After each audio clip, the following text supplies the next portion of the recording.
Une mauvaise surprise. Robert s'approche lentement des ruches. C'est bizarre, dit-il. Je ne vois aucune abeille. Elles sont peut-être parties en vacances comme nous, dit Alory. Sûrement pas, Répond Robert. les abeilles ne partent jamais en vacances. Il soulève le toit d'une ruche. Ça alors, S'écrie Robert. la ruche est vide, toutes les abeilles ont disparu, même la reine. C'est une reine avec une couronne demanda Alory. Mais non, Répond Lila. La reine est plus grosse que les autres abeilles. C'est elle qui pond les œufs. En tournant autour des ruches, Manu découvre des abeilles et des guêpes géantes mortes. Il les observe de près. On dirait qu'il y a eu un combat entre les guêpes et les abeilles, dit le garçon. Le lendemain matin, Manu se réveille avec une idée en tête. Retrouver les abeilles. Je ne vais pas y arriver tout seul, murmure Manu. Ça tombe bien, dit une petite voix. Je viens juste d'arriver pour t'aider.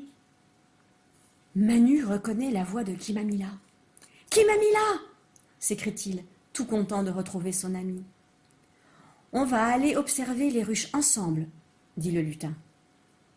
Kimamila est venue dans un véhicule magique. Quand on entre dedans, on devient minuscule.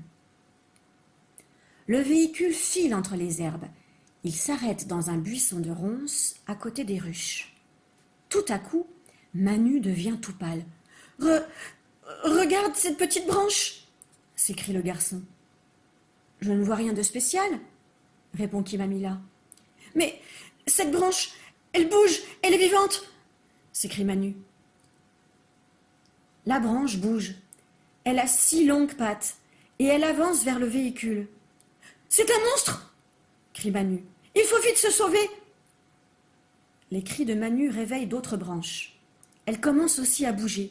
Le buisson est rempli de monstres, vite sauvons-nous. Les deux amis partent à toute vitesse.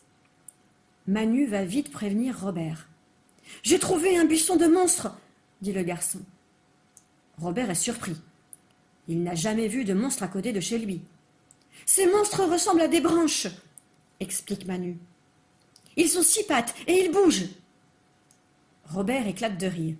Oh, ce ne sont pas des monstres, ce sont des phasmes.